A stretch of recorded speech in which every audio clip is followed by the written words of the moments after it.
Koy ko kanatod gabi kay. At sakay ko dia kita madumo kay. Ako ang agaw ba? Kasi di may namot kay duo si. Nets, Yes. masaya ka na ba na magkaasawa ka na? Ha? Ano? Masaya? Masaya ka na? Wow, masaya.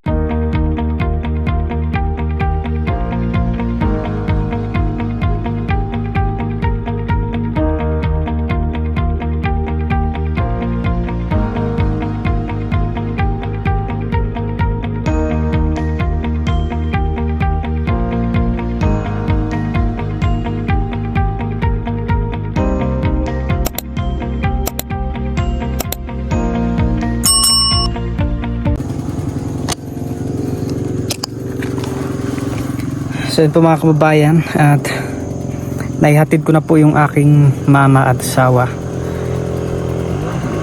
dito lang po sa Panabo, and then pauwi na po sana ako mga kababayan. So hinatid ko nga po pala yung aking mama dahil mayroon po kasi siyang bukol dito sa tiyan at kailangang ma-x-rayhan at saka CT scan, no?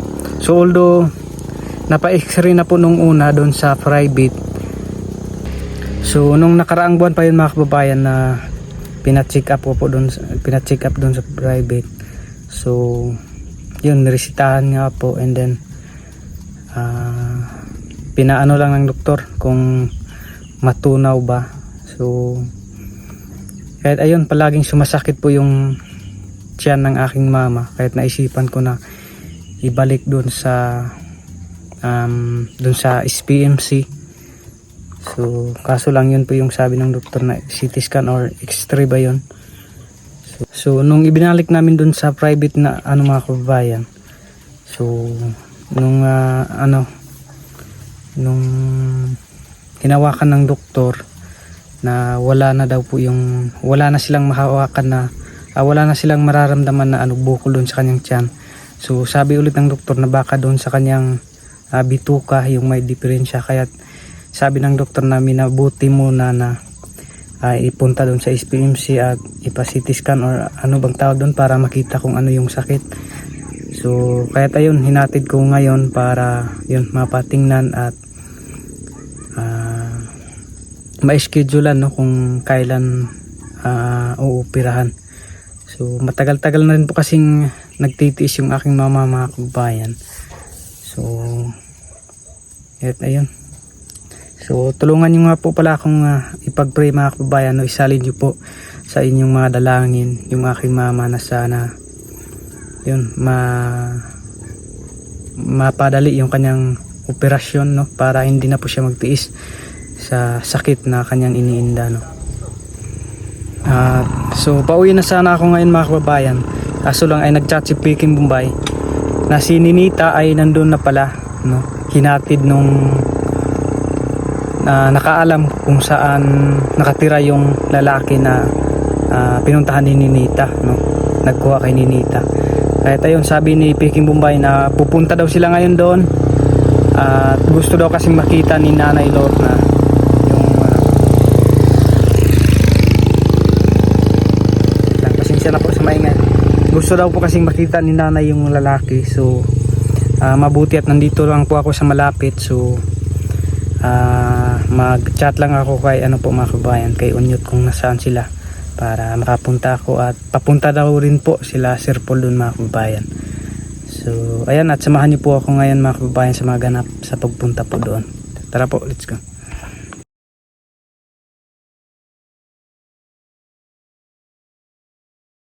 Bato si ini. On tu ni kandan paglikot yang si pruta sa ika. Ini sika. Dako ginis biyaki dug sinunduos kandan. Bakay na kan. Koy ko kanatod gabi kay. At sakay ko dia kita madumo kay. Ako ang agaw ba? Kasi di may namot kay duo si ini. Kay uwi oma kon tawag. Sakay kan gusto ko dito ayo dito tuwa to. Hindi ko din makuha gabi atin sa suwid-suwid ko ulan ta. Hindi ko buriya to. Ang pwede ko maariyan at akantaman niya pangawatid. Kapulis ang kandan. So ayun po mga kababayan, nandito na po kami kung saan nagtatrabaho yung sinamahan po ni Ninita. Si Ninita ay nandun na po. Yan. Nandun na po. Ano ko yan, maglakot ko. Barong-barong. Trabahan mo dito. Kaya kakuha niyo ka. Limpyo sa gingan. So, kaya ka. Tag-kuwari o wag tag. Usumil ka kanda ng kuwa. Bulan. So susunod daw po sila Sir Paul ngayon dito mga kababayan. Si Speaking Bombay ay nandun pa po. So bali sila yung magsama gina Sir Paul. So mag-aantay lang po muna kami dito. Antay namin sila. So doon po muna kami sa may purok. Doon kami mag-aantay para magkausap po mamaya at makausap ni Sir Paul yung si Ninita at saka yung lalaki kung ano yung plano nila sa kanilang buhay, no? Para ma-okay na po mga kababayan. Kasama na po yung Balik ta. May lalaki. Sabay dito sa kuan ha. Dito sa may game ulan. Na may Pinilig na si Ninita. Panik kamot ko. Kung may plano niya, sa mga manginabuhi. Eh, dili man po pwede nga mag-venue mo nga dito mo po pinanilog na, no? Salanggoy? Sure ka?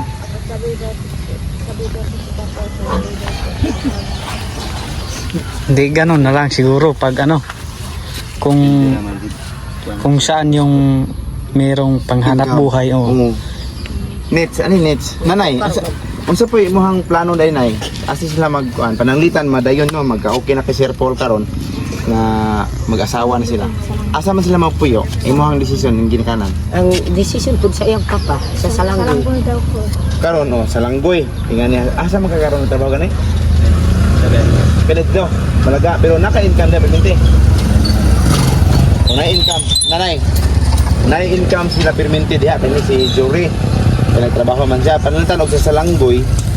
So maglisod sila wala dahil sugod nila wala dahil sila income. So sa may ilang pang konsumo sa imuha na pag magsalig. Sa may plano na no. Kay binta tong diri sila na padayon siya sa trabaho. Kay nana sila income. Sa pagsugod nila, so nana siya pangonsumo. Ini ako apo na desisyon po siya. Kaya na may trabaho po niya dito sa Binang. Magtigong pagkwarta. Kung makatigom, Magpasuhol ito. o pagpasuhol lang sa kuan para na ay yang maisan og mga unsa pang ito, ano may kinahanglan. plano nimo do? Pwede. Kaya wam gud ta kabalunay, mabot panahon na mudritso sila pahawa diha, mabalik sila dito sa Langgoy. Walay tarong income. ikaw man gyapon ang Ikaw. Oo. Kay magkini Naman pud akong bana gusto ko diri lang pud sila na may ano na lang na no. So ato na to pasabto sa tatay. No? Pasabto na to sa tatay nga ako mas maayo nga padayon sa trabaho. Patuingon na na magtigom, no? Para magkapagalas mo do, maka anong pon mo kuan. Samtang nagtrabaho ka diri. Kaya ang lisod mo ko na nanay, dito na nanay, wala ila income. Basig, makaunaw na ano, manarbaho sa akong Davao. Maglagyo na silang duha. No? Nanom. dako manigyutas na na Pero pa, mo gani, dako iyuta dito. Ha? gani ing tudong trabaho ko para sa paligid ni so Ano ba? ang paligid ang kwarta. Kaya kung lisod man mo, direct mo dito, wala mo income, sugod mo niya. O may kapital para pananom. Gusto na mo bumakon kag padayrik o mo lain na bumakon. Mo kaya nga pagkagwapa dito. Para sa kay Chris na, awan na kay Chris karon. So wala sila ikuan. Direct sa uma. So nagkalagyo sila karon kay kailangan man sa mga kwarta, narbaho. Si Juanita na diha, siya na dito. Nga karon na gyud na kuan. Pero final ginaton niya, istoryahan mo kay istoryahan mo si Sir Paul niya, no? So Kapoy no will. siya decision. Bakog mo nuwang ka. May sugwar Binya, basta di ba, net? plaster lang basta impulso. Magbinya na juga. Mag-asawa na talaga si Ninita. Ikaw, Jor, mag-minya na kan, Jor? Kuyo, nagmana. No choice. Daw, ano siya? Pero nahigugma ka kay Ninita. So, Dugay naman ang asawa na lang daw po talaga si Ninita. Si Mana? Si Bulan. Eh, si kanya Pagpuro siya mo nag-ilanit? Grabe yung gugma na ka. Gugmangga urus-urus. Urus-urus. Isa ka bulan? Wala na ka na eskwela dahil? Hindi, edad mo? Karon pa 20 na ako karupan. 20? Sim. Bata po na ka dahil? Noon, narabag yun ang kalisod kaya. Magkuha na yun ako, okay? Kalisod ba? Mukti may do trabaho. Sabi ng pamilya. Reds, pila may plano ni mga anak ko? Maminyo ka? Isa. 15? 15 raw. Hindi. Aw, 15 daw yung anak na gusto. ano 15? Mga anak si Ninita ng 15 lang daw para hindi po maubos yung kanilang lahi. 15 lang po. 15 lang po. Tanungin mo muna si Jerry kung kaya niya 15. Tapos yung 15 na yun, kambal-kambal. Yay! 30 na yun anak. Grabe nito, sayang yung pag-aaral mo Nis ba? Talagang nasayangan kami. Gani. Pero hindi man namin mapilit yung yung desisyon mo kasi buhay mo yan. Nasa tamang edad na rin Nasa siya. tamang edad ka na. Mga At least ngayong naka-survive ka, nits nakaabot pa kag 18. Hindi ka... Kapit gani wa kaabot no. Ay, total kasi maraming mga katutubo na nasa 10 years old, 13 no? Nag-asawa na, ibuya. Sa dako na lang 16 na. Uban bata pa sa una na yun, nabuya na no?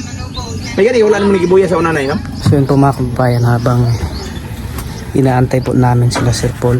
Yan.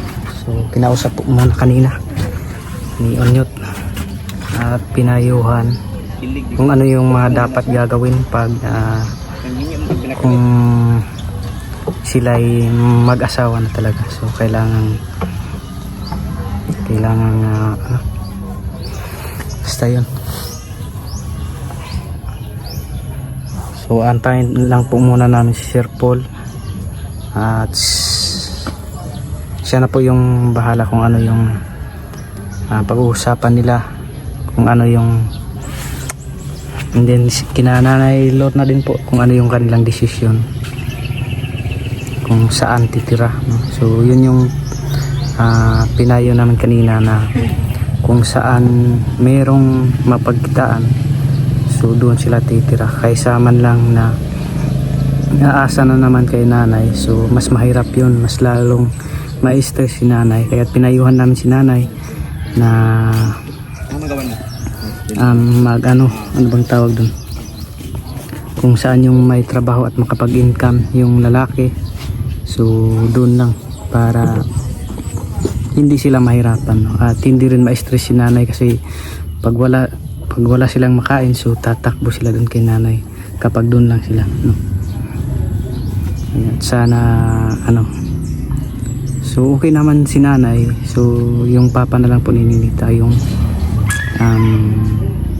kakausapin or papayuhan kung ano yung mas magandang gawin para kina Ninita, no? So yun, abang-abang lang po tayo mga kababayan kina Sir Paul. So papunta na daw po sila dito. Nets, masaya ka na ba na magkaasawa ka na? Ha? Ano? Masaya? Masaya ka na? Wow, masaya. Ikaw? Kami, naging masaya na rin.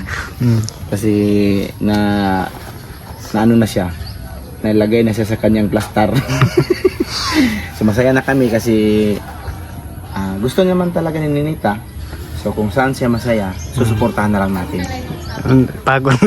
Napagod na rin Ang kakapagod natin simula noong pagpunta ng Cagayan, so baka hindi na yun mauulit, no? Kasi yung asawa na niya bahala sa kanya. Basta pag wag mo nang ulitin ngayong may asawa ka na, ha? Mas lalaki yung problema mo. Kasi baka yung hingiin sa'yo, wala ka may bigay, no? O, alam mo naman sa katgawo, pag magka ganyan ka, hingian yan si nanay ng kabayo, di ba, no? O, yan mong isipin mo, ha? Isipin mo yung kabutihan nila nanay at tatay mo, ha? Pag mayroong mga sitwasyon na hindi kayo magkakaintindihan, so pag-usapan, no? Huwag lalayas. kasi iba na ngayon, meron ka ng mister. meron ka nang dapat susundin. Pag sinabi niya magsaing ka dyan, magsaing ka talaga dyan kasi magtrabaho man dyan, no? Marunong ka naman magsaing? Ay, mabuti naman. Marunong ka nang magluto ng ulam. Anong ulam? Anong ulam nga? Marunong ka? Sugba ng tuyo? Mag-ihaw ng tuyo? Magsugba ng itlog? Bakit? Oh, mayroon na siyang alalay. Mayroon na siyang kasama mamaki. Excited ka na magkaroon ng asawa, no? Opo daw. Wala talaga tayong magawa kay Ninita, mga kababayan. Hindi na pa si nanay. Nandito sa nanay maway, no? Naiyak talaga siya. Kanina pa yan, parang naiiyak. Na-stress. Buti na hindi na-stretch. Nakoy nakuha. Awas ka, gilamo ka. Ko kang papupuro kagkamang tano. Sinangon at koy ko. Nag-ingon ko yun siya. Anang kuda ko ipamilyo ka ng mga alam. Ay kinitakulan kayo. Isang pagmangugas ng palato. Lisod kit sininita. Na karon. Karon yun na. So, Kanak tugi. baka ngayon ay mabago na yan kasi meron ng Ka, mangulingay. Na, maulit dito sa balat. Na, mangita nag-abak ka. Kaulit niya sa iyang balay. O basig Tagalog siya na yun. mapusol ko din sa Kimananaw. Kalagangan. Kalagangan. Ano siya? Magpugas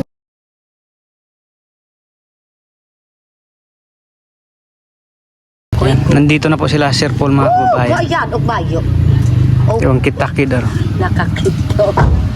Nang kumplado bayo.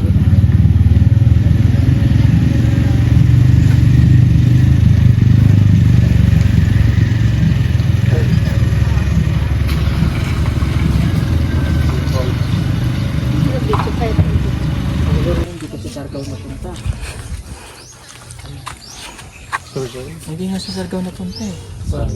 Ha? Sa Hulo-Sulo na napunta. Oh. Hindi ka namin susundan doon.